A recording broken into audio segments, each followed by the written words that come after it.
never chase the money, chase the deal. What does that mean? Well, what you'll find is a lot of real estate agents are always chasing the commission check, chasing the commission check, chasing the commission check, where in fact, if they chase the deal, more commission checks would wind up chasing them. So anecdotal story 403, I'm sorry to do this to you, but I was a new real estate agent, new in the game. I wasn't well off at all. And I was at the closing table with this guy named Charlie. And Charlie was an investor, and he was a well-off guy, but he wasn't so well off, but he was an investor. This is the first house he was gonna buy from me. So we're sitting at the closing table, and he's gonna flip this property.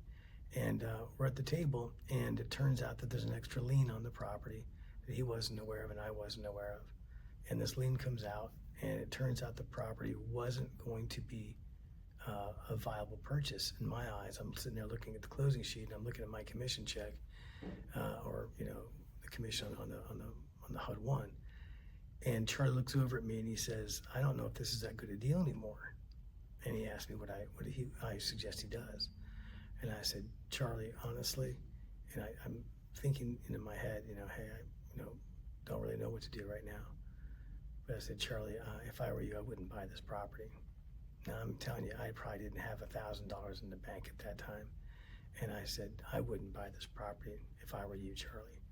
And I chased the deal rather than the commission check. Well, Charlie wound up buying a lot of properties from me. And we did business for years to come. But it's because he trusted me. He trusted me to the point where I could tell him to buy a house he hadn't seen, and he would do it. Because I would never tell him to buy a house he hadn't seen unless I fully believed in it. And he never lost any money working with me. But it all started from that very first time when I was broke. And I looked at that commission check and I thought, well, is my integrity worth that? And I just said, no, I wouldn't do it. And I think he appreciated that. I know he appreciated that for years to come. We became very dear friends, and he bought lots of houses from me, and I wouldn't trade that for the world. So that's about not chasing the check. It won't do you any good. In the short term, it pays the bills, but in the long term, it's not the best thing for you, your career, or your clients. So chase the deal, not the commission check. Have a great day. Thanks.